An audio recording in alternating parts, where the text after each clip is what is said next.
ఒకవైపు సోషల్ మీడియాలో బాలకృష్ణకు వ్యతిరేకంగా పోస్టులు ఇంకా వస్తూనే ఉన్న వేళ అతనికి అంజలి మాత్రం థ్యాంక్స్ చెప్పింది. Gangs of Godavari pre release event కు వచ్చినందుకు ఆమె బాలకృష్ణ గారికి కృతజ్ఞతలు తెలిపింది. చాలా సంతోషంగా ఉంది మీతోటి కలిసి మళ్ళీ మాట్లాడడం.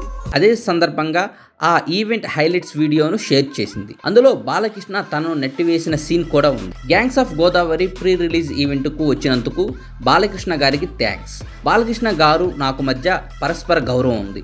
చాలా రోజులుగా మేము మంచి ఫ్రెండ్స్. ఆయనతో కలిసి మరోసారి స్టేజ్ పంచుకోవడం చాలా సంతోషంగా ఉందంటూ అంజలి ట్వీట్ చేసింది.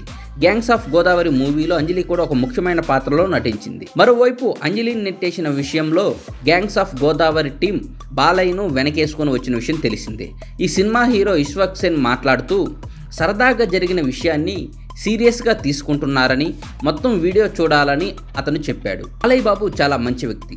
సీరియస్ విషయాన్ని కూడా చాలా సరదాగా తీసుకుంటాడు. మనం కూడా దేనిని సీరియస్గా తీసుకోవాలి, దేనిని తేలిగ్గా తీసుకోవాలో అర్థం చేసుకోవాలి. ఆ వీడియోలో కొంత భాగాన్ని వైరల్ చేశారు.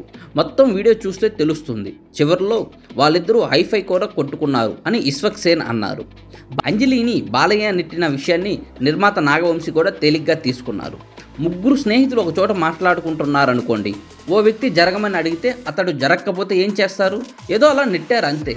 అక్కడ జరిగింది అంతే. దీనిని అనవసరంగా వివాదం చేస్తున్నారని నాగవంశీ అన్నారు. ఇక ఇదే ఈవెంట్లో మరో వీడియో కూడా వైరల్ అయిన విషయం మనకు తెలిసిందే. అందులో బాలకృష్ణ కుర్చీ కింద మందు బాటిల్ ఉండటం చూడొచ్చు. ఈ వీడియోను కూడా నిర్మాత నాగవంశీ తేలిగ్గానే తీసుకున్నాడు. అదంతా గ్రాఫిక్స్ అని అతను చెప్పడం విశేషం. ఇప్పుడున్న వాటిలన్నింటిలోనూ గ్రాఫిక్స్ జోడిస్తున్నారని నాగవంశీ చెప్పారు. ఇదే సమయంలో మధ్యలో ఇష్వాక్ సేన్ మాట్లాడుతూ గ్యాంగ్స్ ఆఫ్ గోదావరికి పనిచేసిన వ్యక్తే ఆ పని చేశాడని, అతన్ని పట్టుకున్నామని కూడా చెప్పడం జరిగింది. సో ఫైనల్గా బాలకృష్ణ మీద జరుగుతున్న ఈ వివాదానికి ఫుల్ స్టాప్ పడిందని మనం భావించవచ్చు.